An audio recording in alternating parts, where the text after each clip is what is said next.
Everyone uses drugs, whether they're legal, such as your morning coffee, or illegal, like marijuana, which is legalized in some states, or even illegal in every state, such as cocaine. Drug usage goes back thousands and thousands of years, the first documentation being back in 1499 when New World explorers came and found Indians chewing coca leaves, trying to get the cocaine out of them. The biggest change that we saw would be in the turn of the 20th century. At this point, government officials observed people becoming addicted to drugs, whether the drugs, it was just the straight drugs, or they were being added into a medication that they were taking.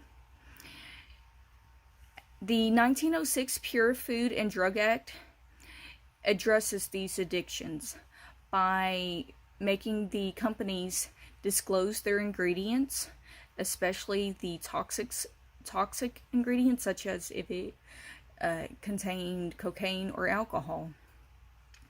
1914 Harrison Act. The government attempts to step in and address the addictions. However, they didn't really do much about it. It was kind of more of like their first attempt, and them acknowledging that yes, we do have a problem with drugs. The 1938 Drug, Food, and Cosmetic Act requires prescriptions for all medications. Prior to this act, me as an individual could go into a pharmacy and tell them that I needed a certain narcotic for my back pain, and they would go ahead and just give it to me. But with this act, it required that I have a prescription from a doctor to get that medication. The biggest impact on our drug abuse would be the Durham-Humphrey Amendment passed in 1951. This required every substance created, every medication created, to be labeled as prescription or non-prescription.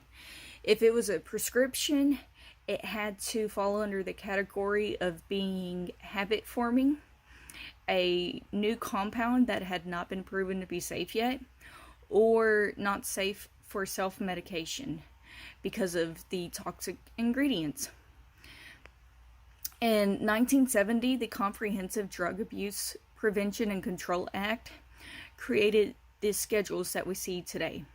So such as you could have a Schedule 1, which is not approved for medical use whatsoever, or such as cocaine is a Schedule 2 that can be used as a numbing agent if you're allergic to all the other numbing agents out there during a medical procedure. All the way down to a Schedule 5, which is going to be your typical over-the-counter medication that you find today. One of the biggest changes, other than the Durham-Humphrey Amendment, would be when Nancy Reagan, when her husband Ronald Reagan came into office, and she created an anti-drug campaign, and from there she created the slogan, "Just Say No." That was the founding steps of the DARE program and Red Ribbon Week, which we see today. Every school has it. They do it at least once a week, every school year. This is a zero tolerance drug policy, and pretty much it's just making our next generations aware of drugs and the dangers in using them, in hopes that they'll hold on to that and they will not consume drugs as they get older. Now, currently today, these are all statistics from 2017. 72,000 people died from drug abuse, from drug overdose. That's not including the ones that survived, that were admitted to the hospital. Compared to that, only 58,220 people died in the Vietnam War. That's almost 15,000 people died from the drug overdose than from the war.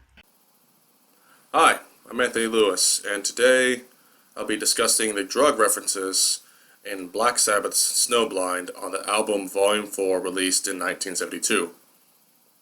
Most heavy metal fans have heard of the name Black Sabbath, or at least the frontman Ozzy Osbourne.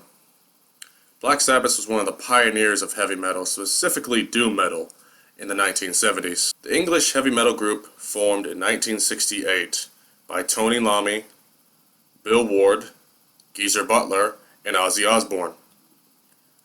Unfortunately, the band members were constantly replaced over the years. One notable change was the replacement of Ozzy Osbourne with Ronnie James Dio at one point during the band's career. Besides being known for their dark, psychedelic sound with Mozzy's mellow and sometimes ominous vocals, they are also known for their illicit drug use, specifically cocaine. They originally wanted to call Volume 4 Snowblind in honor of the illicit drug, but the studio wasn't too crazy about that, so they had to go with Volume 4 as the name. Their addiction to cocaine was so extreme that they spent more money on the drug than the album itself. Volume 4 only cost $60,000, while their cocaine addiction cost around $75,000 at the time of recording. Ozzy even mentioned in one of his autobiographies that they didn't even know where they got the cocaine from.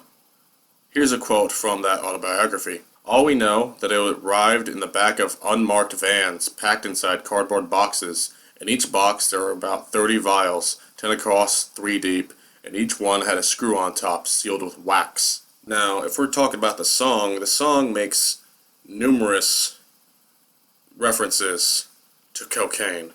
I like to assume that the song is about Ozzy's cocaine addiction specifically because it mentions a lot about how he feels when he does it and that it's the only way he can achieve some form of happiness or euphoria. There's one specific part in the song that really interests me, and it's the bridge to the song where it almost seems like Ozzy is defending his cocaine addiction.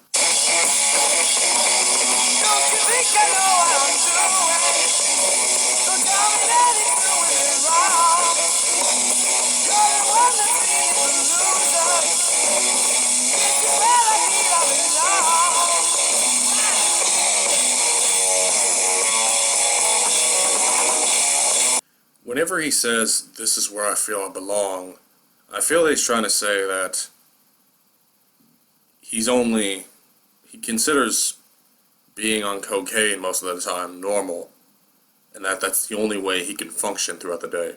Cocaine comes from the leaves of the Erythroxylum coca, which is found in the Andean countries. Cocaine is one of the oldest drugs, dating back to 2500 BC, and was used to decrease appetite and stimulate the brain. Most of the cocaine from today comes from South America. It is a Schedule II drug. Its street names are Coke, Snow, Crack, Soda, Bump, Nose Candy, Big Flake, Snow White, White Mosquito, and others. It can be used as a medical substance, but it has very strict restrictions, and there's few places in the U.S. that actually allow this. Schedule II substances have a high potential for abuse and can lead to psychological and physical dependence. Side effects include euphoria, insomnia, loss of appetite, increased pulse rate, increased blood pressure, and many others. The effects of cocaine can lead to hallucinations and possibly death. Smoking cocaine seems to be the fastest way to stimulate the brain, and the effects are much more intense. Whereas oral administration takes longer to stimulate the brain. Well, that's all I have to say about that. So now I'm going to pass it over to Bayley, where she's going to be talking about Semi-Charmed Life by Third Eye Blind. My song was Semi-Charmed Life by Third Eye Blind. It was written by Stephen Jenkins and released in 1997. Stephen Jenkins was the lead vocalist for the band, and here's a photo of him. He was born September 27th, 1964 in Indio, California. He graduated with a BA in English, and along with singing, he plays guitar, keyboard, drums, and bass. Third Eye Blind was not the first band that he formed. He was also a part of a rap group with a Detroit rapper, but it was very short-lived. A few years later, in 1993, he met a future band member, Kevin Cadigan, at a concert, and they decided to form a band. Kevin Cadigan went on to become the band's lead guitarist, and here is a photo of him. He was born August 14th, 1970 in Oakland, California, and he also received a BA, but it was in broadcast communications. Our drummer was named Brad Hargraves, and here's a photo of him. He was born July 30th, 1971 in San Francisco, California, and unfortunately that was the only information I could find on him.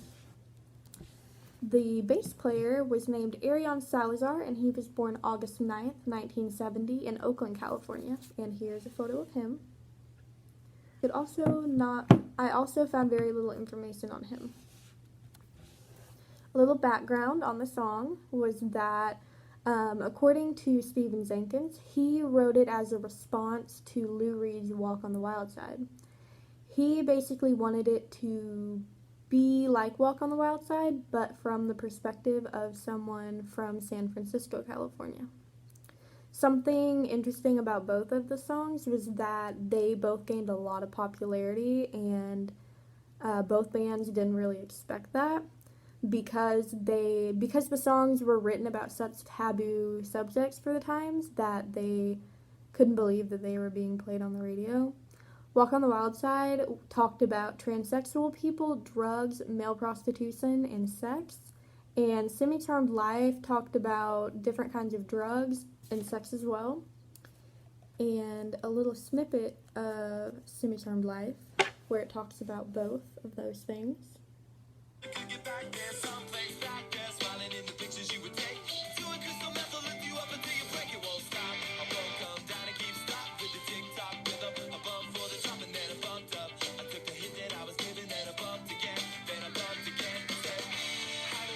So that snippet leads me into our next topic, which is the substances that were spoken about in the song.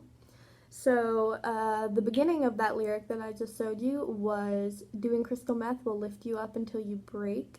So obviously he's talking about methamphetamine. It is also known as meth, speed, crank, cookies, and Scooby snacks. It is a Schedule II stimulant, and it often encourages violent behavior, especially whenever people come to the end of a binging episode and begin tweaking. It can also encourage hypersexuality and promiscuity.